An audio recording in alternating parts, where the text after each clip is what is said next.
नमस्कार, मी प्रियंका ठाकूर. सुखी जीवनाचा मंत्र या विशेष कार्यक्रमात तुमचं मनापासून स्वागत आहे. प्रेक्षक हो, सुखी जीवन जगण्यासाठी शारीरिक आरोग्य इतकंच तुमचं लैंगिक आरोग्यही उत्तम असणं अगदी महत्त्वाचं आहे, नाही का? आनंदी जीवनाचा खरं तर तो एक महत्त्वाचा भागच आहे. याविषयीच्या सर्व समस्यांचे निराकरण करण्यासाठी तज्ज्ञ आणि नामांकित सेक्सॉलॉजिस्ट, अँड्रोलॉजिस्ट, यूरोलॉजिस्ट डॉक्टर विजय दहिफळे आपल्याला या शोमध्ये मार्गदर्शन करीत असतात आणि प्रेक्षकांच्या प्रश्नांना उत्तरं देखील देतात. त्यामुळे कार्यक्रमाच्या सुरुवातीस डॉक्टर विजय दहिफळे यांच्याविषयी जाणून घेणार आहोत एका व्हिडिओच्या माध्यमातून.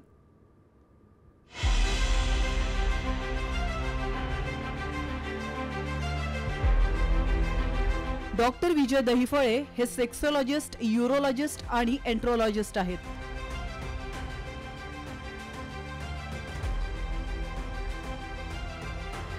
डॉक्टर दहिफळे यांचं क्लिनिक औरंगाबाद, हैदराबाद, दिल्ली, पुणे, नवी मुंबईतील नेरूळ, दादर, अंधेरी, कल्याण, नाशिक, अहमदाबाद आणि दुबईत देखील आहे. डॉक्टर नेहमीच देश विदेशात सेमिनार आणि कॉन्फरन्ससाठी जात असतात. तसंच सेक्स बाबतच्या सर्व समस्यांवरती ते मार्गदर्शन करत असतात.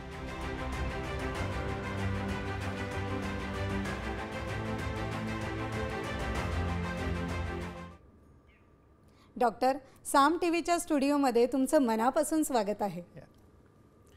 नमस्कार प्रेक्षक हो, कार्यक्रमाला आपण सुरुवात करणार आहोत. मात्र त्यापूर्वी एक प्रसंग मला या ठिकाणी तुम्हाला सांगावासा वाटतो. हा प्रसंग आहे सरांच्या नेरूळ सेंटरवरील. नेरूळ सेंटरला एक 56 वर्षीय महिला तिच्या 28 वर्षीय मुलीला घेऊन आली. ती सांगू लागली, सर, मी तुम्हाला साम टीव्हीवर सुखी जीवनाचा मंत्र या शोमध्ये नियमितपणे पाहते आणि तुम्ही जे सेक्स एज्युकेशन या विषयावर मार्गदर्शन करता ते खरं तर समाज हितासाठी फार महत्त्वाचं आहे. सरांनी आईला येण्याचं कारण विचारले. मुलीच्या आईने सांगण्यास सुरुवात केली. त्या म्हणाल्या, सर, आमचे जावई खरं तर समजूतदार आणि अतिशय चांगले आहेत, पण आमच्या मुलीचा मात्र मोठा प्रॉब्लेम झाला आहे आणि अशीही समस्या असते हे आम्हाला केवळ तुमचा शो पाहूनच समजलं. आता तर जावयाने सुद्धा धीर सोडला आहे. सर म्हणाले, तुम्ही अगदी बिनधास्त या ठिकाणी तुम्हाला जे म्हणायचं आहे ते सांगू शकता. त्यावर आई म्हणाली, सर, शारीरिक संबंध न करता कोणताही पुरुष जवळ राहील का? हिच्या लग्नाला 6 वर्ष पूर्ण झालीत, पण ही सांगते मला सेक्समध्ये अजिबात इंटरेस्ट नाही आणि सेक्स करण्याची मला इच्छा देखील होत नाही. मी हिला खूप समजावून सांगितले तरी देखील ती ऐकत नाही आणि आता काय करावे हे आता मलाही समजत नाही. जावई कंटाळून हे प्रकरण डायव्होर्सपर्यंत जाऊ नये म्हणून मी हिला तुमच्याकडे आणली आहे. मला विश्वास आहे की तुम्हीच हिला यातून बाहेर काढू शकता. सरांनी मुलीला देखील याबद्दल विचारले. त्यावर मुलगी म्हणाली, सर, कशामुळे हे माहिती नाही, पण मला जरा सेक्समध्ये इंटरेस्ट कमीच आहे. किंबहुना मला ही भावना किंवा इच्छाच होत नाही. याचा परिणाम आता माझ्या नात्यावर देखील होत आहे, पण मी तरी काय करणार? आईच्या सांगण्यावरून मी तुमचा सुखी जीवनाचा मंत्र हा शो पाहिल्यावर मला कळलं की अशी देखील स्त्रियांमध्ये लॉस ऑफ लिबिडो आणि डिझायर ही समस्या असते आणि त्यावर तुम्ही उपाय देखील करता. सरांना सर्व बाब लक्षात आली. सरांनी मुलीचे काउन्सिलिंग केले, आईलाही समजावून सांगितले की अशी समस्या असते आणि त्यावर उपाय देखील आहेत. त्यामुळे आता काळजी करण्याचं कारण नाही. सरांनी मुलीला 3 महिन्यांची मेडिकल थेरपी सुरू केली आहे. हार्मोनल थेरपी आणि पिंक पिल थेरपी देखील सुरू केली आहे. गरज पडल्यास ओ शॉट थेरपी किंवा व्हॅक्यूम थेरपी करू असे देखील सांगितले. दोघींनी सरांचे अगदी मनापासून आभार मानले आणि तुम्ही नसता तर आमचे जावई डायव्होर्स घेण्यापर्यंत विचार करत होते असेही सांगितले. मेडिकल टर्ममध्ये याला फिमेल सेक्शुअल डायसफंक्शन बाय लिबिडो असं म्हणतात. सर, काय म्हणाल अशा समस्येबाबत जर हे प्रकरण डायव्होर्सपर्यंत जाऊ शकतं? नक्कीच. म्हणजे सर्वात महत्त्वाची गोष्ट सांगतो, खूप जणांना आणखी देखील माहीत नाही की फिमेल सेक्शुअल डिस्फंक्शन असतं. एक ग्रँटेड पकडलं जातं की जो काही प्रॉब्लेम आहे तो पुरुषांनाच आहे आणि असा प्रॉब्लेम नसतो. पण ही स्टोरी जेव्हा ऐकाल तेव्हा आपल्याला लक्षात आलं मी किती मोठी आपण घटना म्हणा किंवा त्यांचा विरह आपण थांबवलेला आहे. सांगूया आपण. सर्वप्रथम जगभरातील साम टीव्हीच्या या सुखी जीवनाच्या मंत्राच्या लाईव्ह भागामध्ये सर्व दर्शकांचं अगदी मनापासून अभिनंदन आणि त्यांचं कौतुक. का मला अतिशय आनंद होत असतो केव्हा की जेव्हा हा शो पाहिल्यानंतर अशा प्रकारच्या व्यक्ती माझ्याकडे येतात, येऊन त्यांची रिअल स्टोरी सांगतात आणि त्यापेक्षा आणखी खूप नवल असं वाटतं की अशा गोष्टी आणखीही कोणालाही माहीत नाहीत, पण या गोष्टी माहीत असणं अतिशय आवश्यक आहे. या केसमध्ये समजा जावई धीर धरणारे नसते, 6 वर्ष थांबणारे नसते, तर विचार करा काय झालं असतं. फिमेल सेक्शुअल डिस्फंक्शन ही कॉमन कंडिशन आहे. Loss of desire, loss of libido, त्यानंतर loss of orgasm, then drainage disorder आणि पेन डिसऑर्डर, या सर्व गोष्टी या सत्रात आपण पाहणार आहोत आणि तुमचा सहभाग देखील तेवढाच महत्त्वाचा आहे.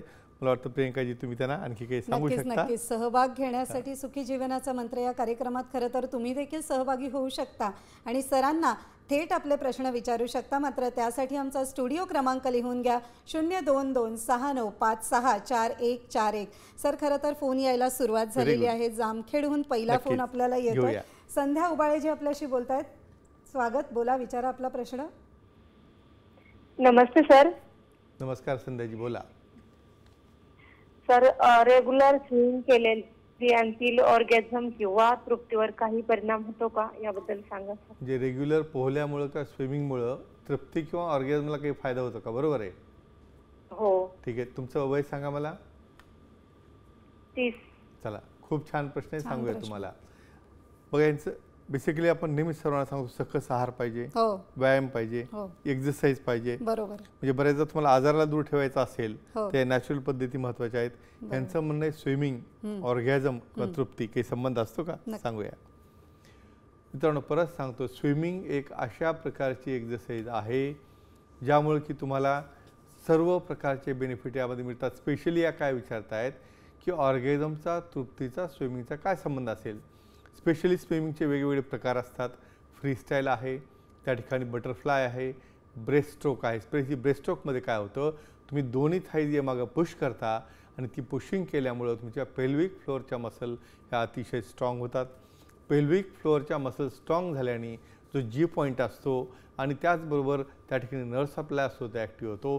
फ्लोअर त्या ठिकाणी टाईट झाल्यामुळं त्या ठिकाणी वजायनल टायटनिंग होतं आणि त्याचबरोबर त्यांना तृप्ती किंवा ऑर्गॅझम होण्यास इतका मदत मिळत असते. म्हणून एकाच वाक्यात सांगेन, तुमची लाईफस्टाईल, तुमचं डाएट आणि ही स्विमिंग एक्सरसाइज नक्कीच तुम्हाला ऑर्गॅझम आणि तृप्ती मिळण्यासाठी मदत करतं. मला वाटतं एवढा मोठा बेनिफिट असल्यामुळे बऱ्याचदा मी सर्वांना सांगतो की पोस्ट डिलिव्हरी आहे किंवा बऱ्याचदा प्रेग्नन्सी आहे किंवा रुटीन लाईफमध्ये तुमचा थोडा तरी व्यायाम, कमीत कमी आठवड्यातनं 3 दिवस आणि 45 मिनिटांसाठी व्यायाम जर केला तर मला वाटलं कुठलीच अडचण येणार नाही. बरोबर आहे. नाशिकहून आपल्याला पुढील प्रश्न विचारतायत. अश्विनीजी, विचारा आपला प्रश्न.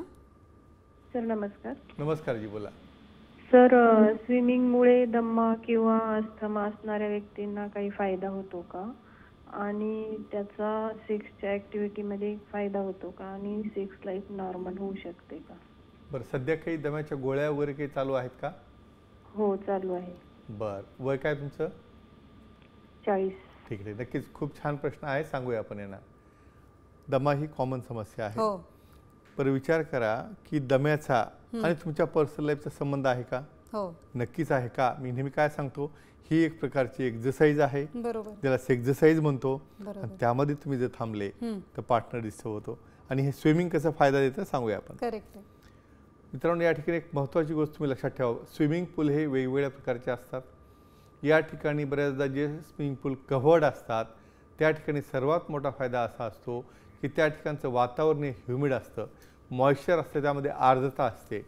हे मॉइस्ट एअर असल्यामुळं जरी तुम्ही त्या ठिकाणी स्विमिंग केलं आणि एखाद्याला दमा असेल तर अशा केसमध्ये ते मॉइस्ट पार्टिकलमध्ये गेल्यामुळं तो दमा देखील त्या ठिकाणी ते ट्यूबुल जे असतात त्या समच्या ॲक्टिव्ह होणाऱ्या ते रिलॅक्स होतात. हे जर तुम्ही एखाद्या दुसरी ॲक्टिव्हिटी पाहिली ड्राय वातावरणामध्ये, स्विमिंगच्या ऐवजी सायकलिंग आहे, रनिंग आहे, त्या ठिकाणी तुम्हाला ड्रायनेस होतो, त्या ठिकाणी ते ब्रॉन्काय जे आहेत ते कॉन्स्टिट होतात आणि दम लागायला लागतो. म्हणून एका वाक्यात सांगेन की या स्विमिंगमुळे त्या ठिकाणी मॉइश्चर मेंटेन केलं जातं आणि त्यामुळेच तुम्हाला जो दमा असेल तो देखील कमी होतो.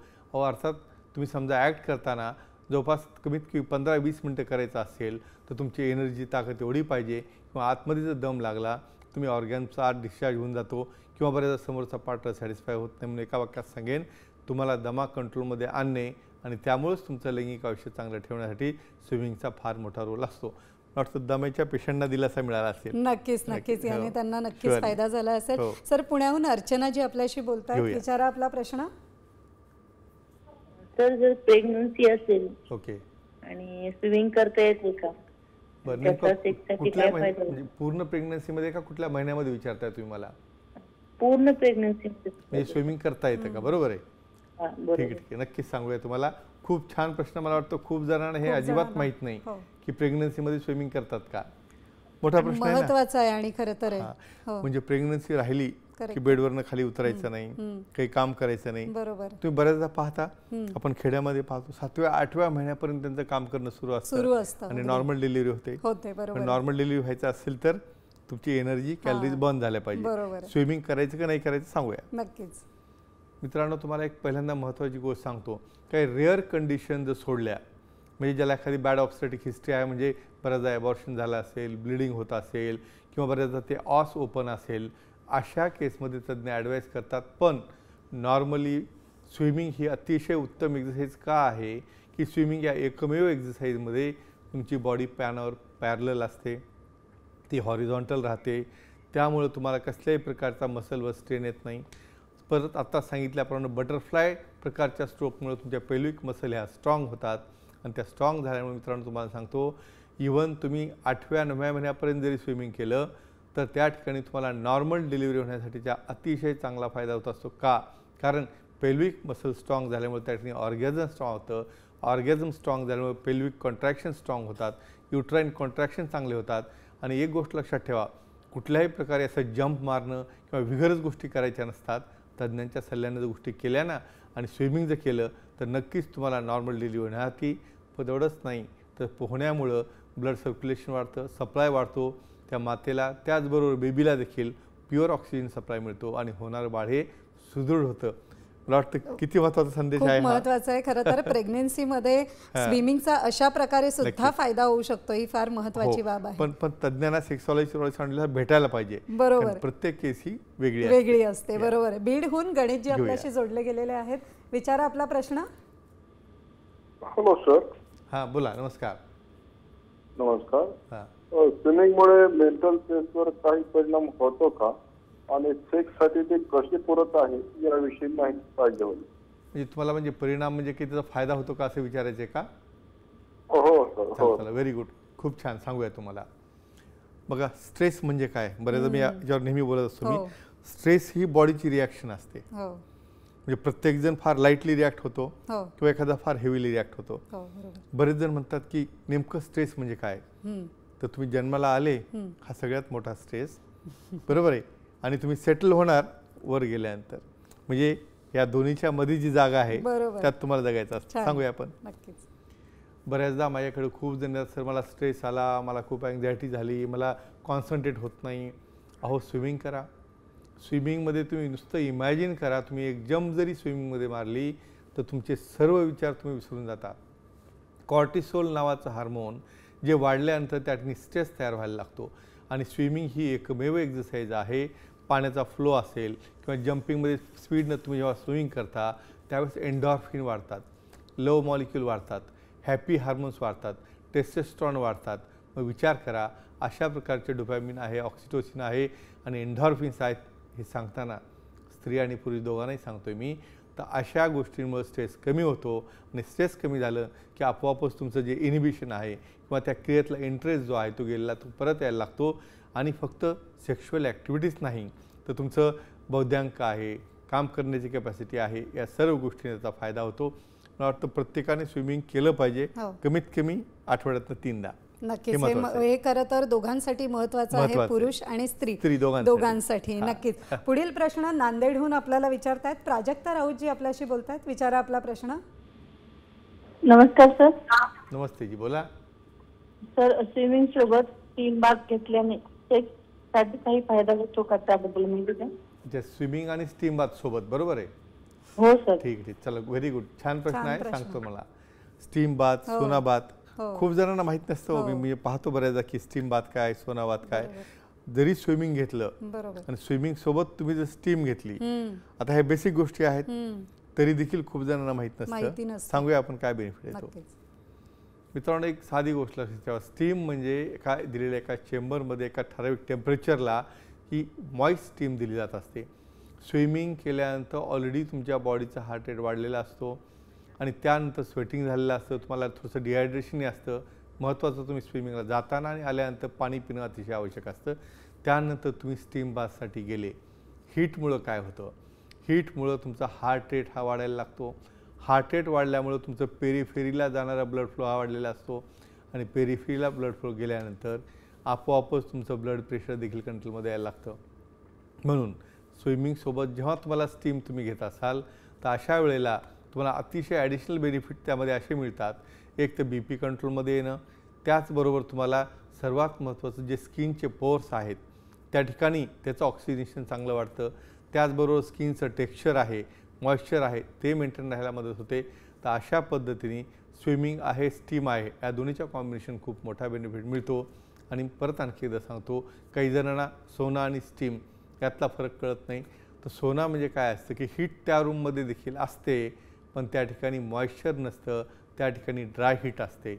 एक स्टोन्स असतात आणि त्या ठिकाणी स्पेसिफिक हीटिंग मेकॅनिझमद्वारे हे ड्राय हीट दिलं जातं. पण ड्राय हीट घेताना एकच काळजी घ्यायची असते की त्या ठिकाणी स्पेशली फिमेल्समध्ये बऱ्याचदा टेम्परेचर चेंज झाल्यानंतर म्युकोजल बर्न्स देखील होत असतात. म्हणून टेम्परेचर मेंटेन ठेवणं. आणि ज्यांना ड्युरिंग प्रेग्नन्सी किंवा ड्युरिंग मेन्स्ट्रुअल सायकल असेल तर अशा वेळेला देखील त्यांना काळजी का घ्यायला लागते की त्या ठिकाणी व्हास्क्युलरिटी वाढल्यामुळं त्या ठिकाणी म्युकोजाला काही डॅमेज होऊ नये यासाठी फक्त 10 ते 15 मिनटं हा स्टीमचा ड्युरेशन असतो, ज्यामुळं की तुमच्या स्वास्थ्याला त्याचा बेनिफिट होत असतो. मला वाटतं हे तिन्हीचं कन्फ्युजन दूर झालं असेल. नक्कीच. स्विमिंगसोबत स्टीम आणि सोना करेक्ट, ह्या बेसिक गोष्टी आहेत. पण खूप जणांना त्याचे हेल्थ बेनिफिट माहीत नसतात, अवेअरनेस कमी असते आणि त्याचा बेनिफिट त्यांच्या पर्सनल लाईफला, त्यांच्या सेक्शुअल लाईफला, इव्हन त्यांचं मेंटल स्टेटस आणि स्ट्रेस कमी करण्यामध्ये देखील होत असतं. खूप महत्त्वाचा रोल आहे. सर, या ठिकाणी मला एक खरं तर महत्त्वाचा प्रश्न तुम्हाला विचारायचा आहे, तो म्हणजे की हायपर ॲसिडिटीमुळे 50 नंतर खरं तर ही एक सामान्य समस्या म्हणून हिच्याकडे बघितलं जातं आणि यामुळे जर कमजोरी येत असेल तर आपण काय ट्रीटमेंट घेतली पाहिजे याचं उत्तर मी खरं तर तुमच्याकडून जाणून घेणार आहे. मात्र त्यापूर्वी घेऊया एक छोटासा ब्रेक. तुम्ही कुठेही जाऊ नका, पाहत राहा साम TV.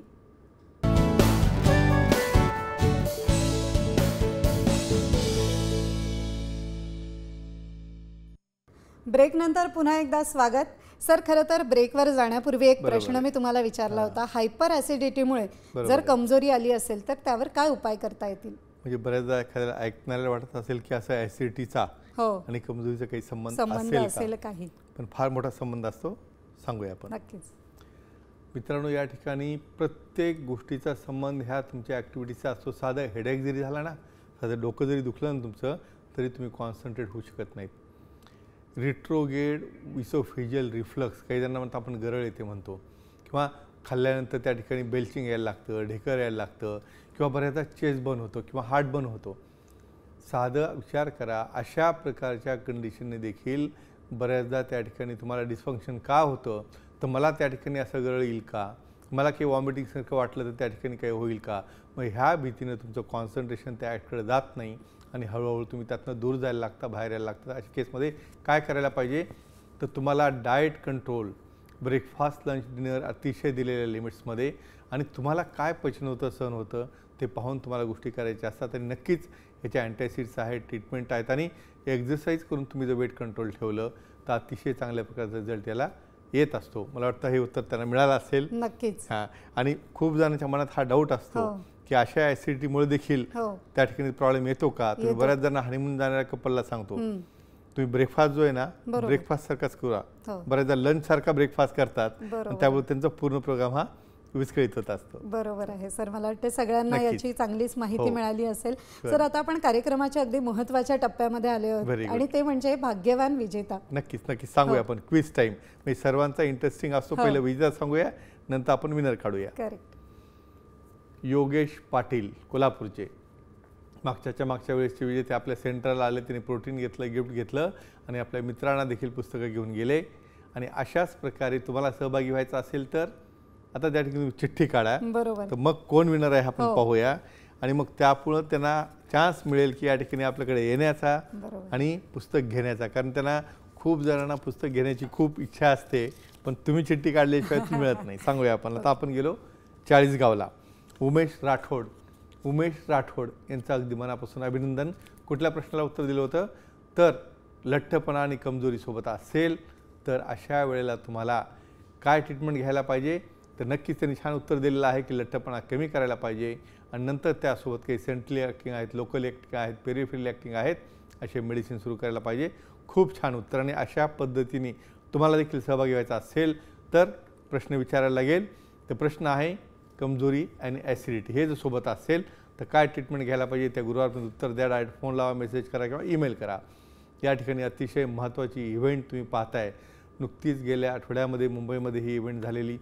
रॅडियंट talent book of records आणि क्रांतीजी महाजन हे त्याचे आयोजक होते. त्यांनी सर्व जे डिग्नेटरीज आहेत, सर्व राज्यातनं पूर्ण आपल्या भारतातील सर्व त्या ठिकाणी जे डिग्नेटरीज त्या ठिकाणी प्रेझेंट होते त्यांच्या हस्ते सर्वांना पुरस्कार देण्यात आले. वेगवेगळे पुरस्कार या ठिकाणी जाहीर करण्यात आले. आणि पुरस्कार देण्याचं एकमेव कारण काय असतं? या ठिकाणी सर्वात महत्त्वाचं प्रत्येकाच्या कामाचं ॲप्रिशिएशन, प्रत्येकाच्या कामाची एक पाठीवर दिलेली थाप ही त्यांना मोटिवेट करत असते. त्याचबरोबर या ठिकाणी आपल्या सुखी जीवनाच्या मंत्राच्या पुस्तकाची मराठी आवृत्ती आहे, हिंदी आवृत्ती आहे, इंग्रजी आवृत्ती आहे, याचं देखील विमोचन करण्यात आलं. आणि आणखी या ठिकाणी महत्त्वाची इव्हेंट त्या ठिकाणी घेतली जात आहे. उद्या पुण्यामध्ये NRTP नागेश्वरजी शुक्ला यांच्या प्रेझेन्समध्ये हा ट्रेनिंग प्रोग्राम घेतला जात आहे. ज्या ठिकाणी अल्कलाईन वॉटरचा रोल काय असतो, अल्कलाईन वॉटर कशा पद्धतीने तुमची हेल्थ, तुमची ओबेसिटी आणि ओव्हरऑल हेल्थ नॉर्मल ठेवता येईल त्याबद्दलचा हा मोठा सेमिनार आहे. पूर्ण भारतातील सर्व अटेंडंट त्या ठिकाणी येणार असून उद्या त्या ठिकाणी as a guest lecture my experience in Kangen म्हणजे अल्कलाईन वॉटर तुमची लाईफस्टाईल, तुमचं आयुष्य मेंटेन ठेवण्यासाठी कसं कामाला येतं यावर त्या ठिकाणी माझं वक्तव्य ठेवलेलं आहे. आणि नक्कीच सर्वांनी त्याचा लाभ घ्यावा. आणि प्रियंकाजी आणखी काही तुम्ही सांगू शकता? नक्कीच. म्हणूनच आपण नेहमी म्हणत असतो की तुम्हाला कोणत्याही प्रकारची समस्या असेल तर तज्ज्ञांना भेटणं ते फार आवश्यक आहे. महिला आणि पुरुषांना लैंगिक आरोग्याविषयी योग्य माहिती असणं खरं तर खूप गरजेचं आहे, जेणेकरून तुम्ही योग्य रीतीने व्यक्त होऊ शकता आणि आपल्या समस्येचं निराकरण कसं करायचं हे जाणून घेऊ शकता. सुदृढ लैंगिक आरोग्याचा परिणाम हा तुमच्या दैनंदिन आयुष्यावर होत असतो. सुखी जीवनाचा मंत्र या विशेष कार्यक्रमात वेळ झाली आहे इथेच थांबण्याची. मात्र त्यापूर्वी डॉक्टर आपण वेळात वेळ काढून या ठिकाणी उपस्थित झालात, प्रेक्षकांच्या प्रश्नांना उत्तरं दिली, त्यासाठी तुमचे खूप खूप मनापासून आभार. धन्यवाद. पुन्हा भेटूया नव्या विषयासह. तोपर्यंत शुभरात्री. नमस्कार.